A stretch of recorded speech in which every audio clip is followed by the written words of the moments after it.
फिर से वही वर्ण व्यवस्था, फिर से वही बातचीत, फिर से वही उठना बैठना। तो ऐसी वर्ण व्यवस्था और ऐसे देश में धर्माचार्यों के आधार पर देश चलने वाला तो नहीं दिया जाएगा, क्योंकि कट्टरपंथी जिस देश के अंदर पुराने मान्यताओं को लागू करने की सोचते हैं, उस देश का हाल इराक, ईरान और अफगानिस्तान जैसा होता है। भगवान ने बनाई, इसके प्रमाण मिलते हैं। इसलिए हम कहना चाहेंगे कि वर्ण व्यवस्था भगवान के द्वारा बनाई गई है और गुण कर्म विभाग से, गुण और कर्म को देख करके। जब एक शरीर छूट जाता है तब उसके कर्मों का परिणाम भगवान देते हैं हमको। तो जिसके जैसे कर्म होते हैं वैसा उसको शरीर देते हैं। तो जब हम देखते हैं कि इसके कर्म ब्राह्मण होने लायक हैं तो ब्राह्मण, क्षत्रिय होने लायक हैं तो क्षत्रिय, वैश्य और शूद्र होने लायक होते हैं तो वैश्य और शूद्र का शरीर प्रदान करते हैं। इसलिए जो जन्म होता है वो कर्म के आधार पर होता है। दोस्तों, एक बात समझ नहीं आती कि स्पष्ट कहा गया कि हिंदू राष्ट्र होना चाहिए। हिंदू राष्ट्र मतलब हिंदुओं का राष्ट्र, ना उसमें सिख की कोई अहमियत की जाएगी, ना ही उसमें मुसलमान की अहमियत की जाएगी, ना उसमें बुद्ध की अहमियत की जाएगी।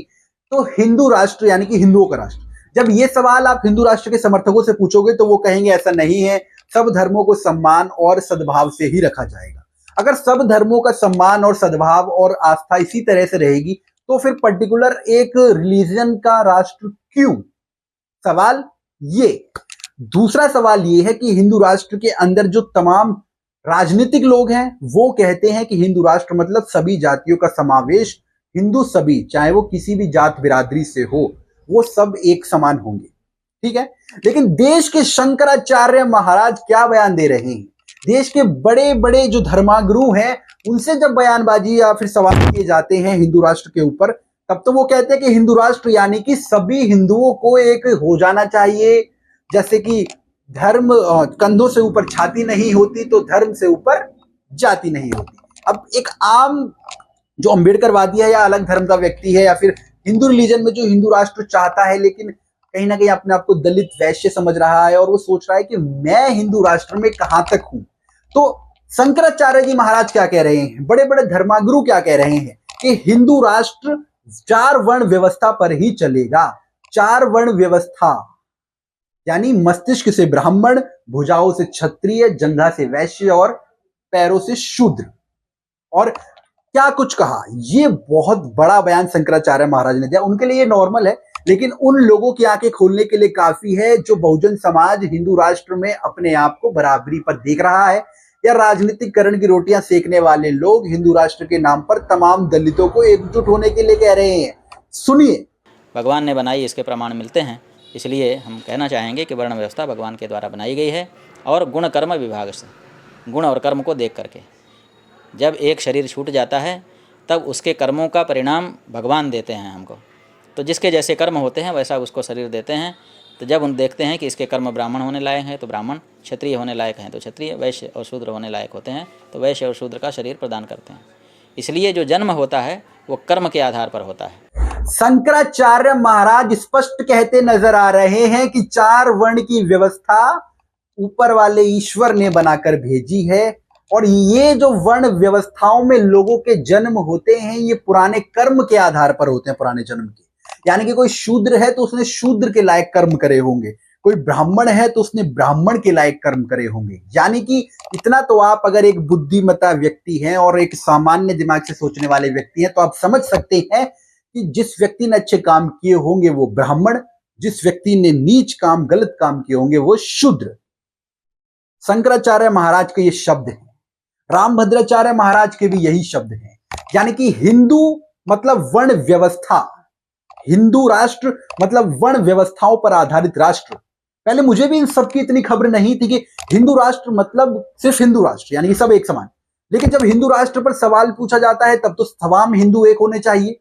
लेकिन जब हिंदू राष्ट्र की परिकल्पना और पूरी व्यवस्था पर सवाल पूछा जाता है तो वर्ण व्यवस्था जरूरी है। वर्ण व्यवस्था ईश्वर ने बनाई है, वर्ण व्यवस्था होनी चाहिए। वर्ण व्यवस्था पुराने जन्मों के कर्म के आधार पर वर्ण में जन्म मिलता है। यानी कि शूद्र है तो शूद्र के लायक कर्म करे होंगे, ब्राह्मण है तो ब्राह्मण के लायक कर्म करे होंगे। सवाल ये है, जो व्यक्ति आज ब्राह्मण कुल में जन्म लिया, मैं जात कास्टिज्म नहीं करना चाहता लेकिन थोड़ा सा सिंपल एक वे में समझने की कोशिश की जाए, जो व्यक्ति आज ब्राह्मण में जन्म हुआ है, जिसकी जाति ब्राह्मण है, लेकिन वो दारू पी रहा है, वो मीट मदिरा पी रहा है या ज्ञापन कर रहा है, लेकिन इन धर्माचार्य और धर्म गुरुओं को कहने के अनुसार वो पूजनीय है। और शूद्र चाहे कितना भी पढ़ा लिखा हो, एजुकेटेड हो, अगर वो कहीं पर अच्छे काम भी कर रहा है तो शूद्र जाति के आधार पर शूद्र ही रहेगा, क्योंकि उसने पुराने जन्म में ऐसे कर्म किए। ये हास्यास्पद लगता है कि किस मानसिकता के आधार पर आज भी धर्मगुरु और धर्माचार्य जी रहे हैं।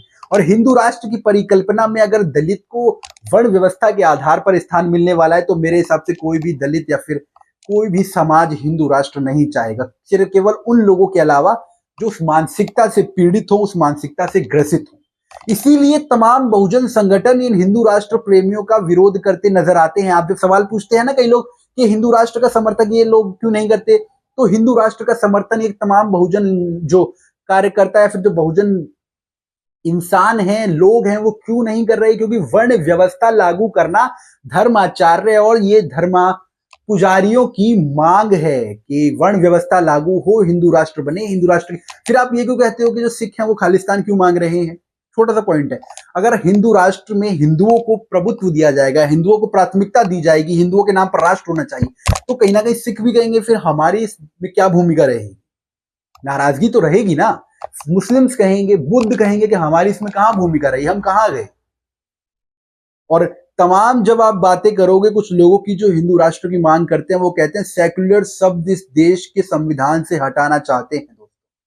सेक्युलरिज्म मतलब सबको समानता और सबको अपनी अपनी आस्था मनवाने का जो हक अधिकार इस देश के संविधान ने दिया है वो हटाना चाहते हैं कई लोग।